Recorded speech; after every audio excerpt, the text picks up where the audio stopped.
Ticket declaration के बाद में तुरंत हमने 22 तारीख को मीटिंग बुलाई थी। उससे पहले प्रबंधन समिति और संयोजन समिति हमने पहले बनाई हुई थी। पहले जाबर सिंह जी खर्रा हमारे जिले के प्रभारी हुआ करते थे और उनके संयोजन में हमारी मीटिंग हुई में हमने एक रीति नीति तय की थी कि लोकसभा क्षेत्र में जितनी भी पंचायतें हैं उनके पंचायत हेडक्वार्टरों पे और जितने भी नगरपालिका क्षेत्र हैं उन नगरपालिका मुख्यालयों पर पार्टी का जो उम्मीदवार है वो रूबरू हो जाए। उस गतिविधि को हमने क्रियान्वित रूप दिया और 8 विधानसभा क्षेत्र इस लोकसभा क्षेत्र के अंतर्गत आती हैं। अब तक उम्मीदवार 8 विधानसभाओं में कहीं पर 1 राउंड हो गया, कहीं पर 2 राउंड हो गए और पंचायत मुख्यालयों को हमने कवर कर लिया है। नगरपालिका मुख्यालयों को भी हमने कवर कर लिया है और 17 तारीख तक का रूट चार्ट बना हुआ है। 18 तारीख को हम नॉमिनेशन करेंगे तो 17 तारीख तक लोकसभा क्षेत्र की लगभग सभी पंचायत मुख्यालयों पर हमारा उम्मीदवार रूबरू हो चुकेगा। शर्मा जी, आप प्रभारी हैं, आप प्रभारी होने के नाते गुटबाजी को कम कर पाएंगे? देखिए, पहली बात तो भारतीय जनता पार्टी झुंझुनू जिले में कोई गुटबाजी नहीं है।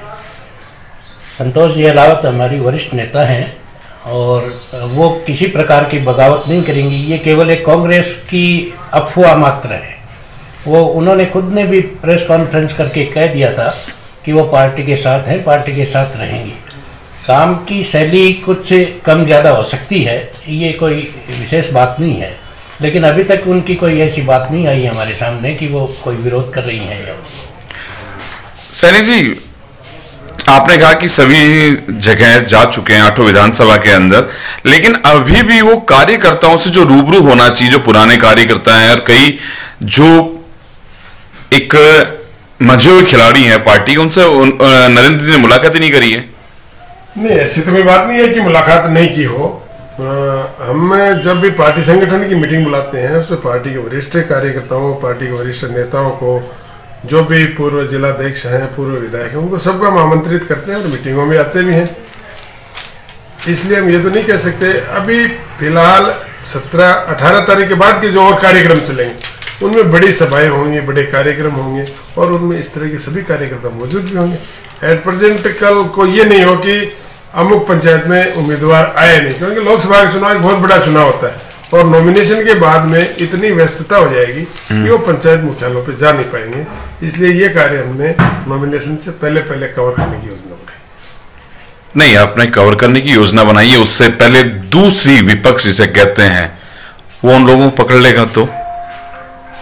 नहीं, पार्टी के कार्यकर्ता को कौन पकड़ लेगा? क्या टूटते नहीं है पार्टी कार्यकर्ता? पकड़ने वाली ऐसी कोई बात नहीं। लोग अपनी टिकट कट जाने के बाद पार्टियां तक छोड़ देते हैं, वो एक अलग बात है, लेकिन अभी यहाँ कोई टूटने वाली या कटने वाली इस तरह, यानी पार्टी कार्यकर्ताओं का अगर नहीं मिलने से ईगो हर्ट नहीं करता क्या?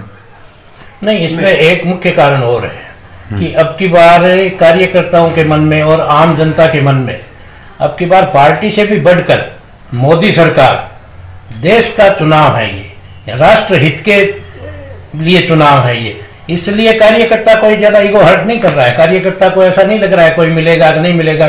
कार्यकर्ता खुद आगे आकर मोदी के नाम पर, देश में राष्ट्र हित के नाम पर वोटिंग कर रहा है अब की बार। और इसकी भी हमने जो रूपरेखा तैयार की है, एक जैसे 18 तारीख को नॉमिनेशन करेंगे, 18 तारीख से पहले तो जो पार्टी के पदाधिकारी वगैरह हैं उनको सबको सक्रिय कर रहे हैं। जो मंडलों का गठन है, जो चुनाव की संचालन समिति बनी है, जो चुनाव की प्रबंधन समिति है, उन सब की बैठकें ले लेकर उनको कर रहे हैं। और 18 तारीख को जो ही नॉमिनेशन कर देंगे उसके बाद से सारे मंडलों में सारे कार्यकर्ताओं को एक साथ सक्रिय करके पूरे क्षेत्र में दौरे पर निकलेंगे, पूरे जनसंपर्क में निकलेंगे। इसलिए कोई ऐसी विशेष वो नहीं है कि अब की बार चुनाव जो है राष्ट्रहित का मुद्दा है, राष्ट्र बनाम अब की बार कांग्रेस। वैसे भी संगठन की पहले की जो रूपरेखा बनी हुई है ना, वो हमारी बूथ स्तर तक की रूपरेखा है और आज बूथ लेवल पे जो कार्यकर्ता काम कर रहा है उसका पार्टी की एक अलग पैरेलल लाइन है संगठन की दृष्टि से, उसका सत्यापन हो रहा है। और जहां में लग रहा है कि ये बूथ का कार्यकर्ता ढीला काम नहीं कर रहा है तो उसको तुरंत प्रभाव से बदल करके एक जिम्मेदार कार्यकर्ताओं का उसकी। आप दोनों एक साथ जा रहे हैं, क्या डैमेज कंट्रोल ही कर रहे हैं क्या? डैमेज कंट्रोल वाली विशेष रूप से इस लोकसभा क्षेत्र में कोई बात है नहीं, और कोई पुराना कार्यकर्ता जिस तक हो सकता है किसी कारणवश पार्टी का उम्मीदवार नहीं पहुंच पाता है, तो उस तक हम दोनों संयुक्त रूप से पहुंचेंगे, उनसे चर्चा करेंगे और उनको सक्रिय करेंगे। ये कार्यक्रम हमारा 8 विधानसभा में अनवरत रूप से चलेगा। डैमेज कंट्रोल तो नहीं कहेंगे हम इसे, लेकिन ये जरूर है कि प्रत्याशी नया होने के कारण शायद है कि उनका एक क्षेत्र सीमित रहा है विधानसभा का, लोकसभा का बड़ा चुनाव है, संगठन के नाते उनका कभी काम नहीं पड़ा है।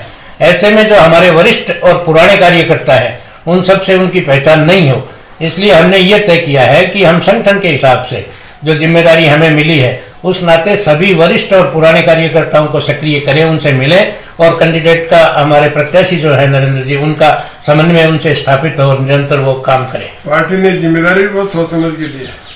माननीय राजेंद्र जी पहले युवा मोर्चा में जिला देख रहे, फिर पार्टी संगठन में जिला देख रहे, और मैंने लोकसभा का चुनाव लड़ा, इसलिए पूरा लोकसभा का जो पूरा क्षेत्र है वो वेल करने दे रहे, और हम दोनों ही लंबे समय से संगठन में काम कर रहे हैं, इसलिए संगठन की दृष्टि से कौन आदमी कहाँ है, किसका क्या वजूद है, इसका मूल्यांकन हम जितना अच्छी प्रकार से कर सकते हैं और कोई नहीं कर सकता। इसीलिए हम संयुक्त रूप से उन लोगों से निवेदन करेंगे।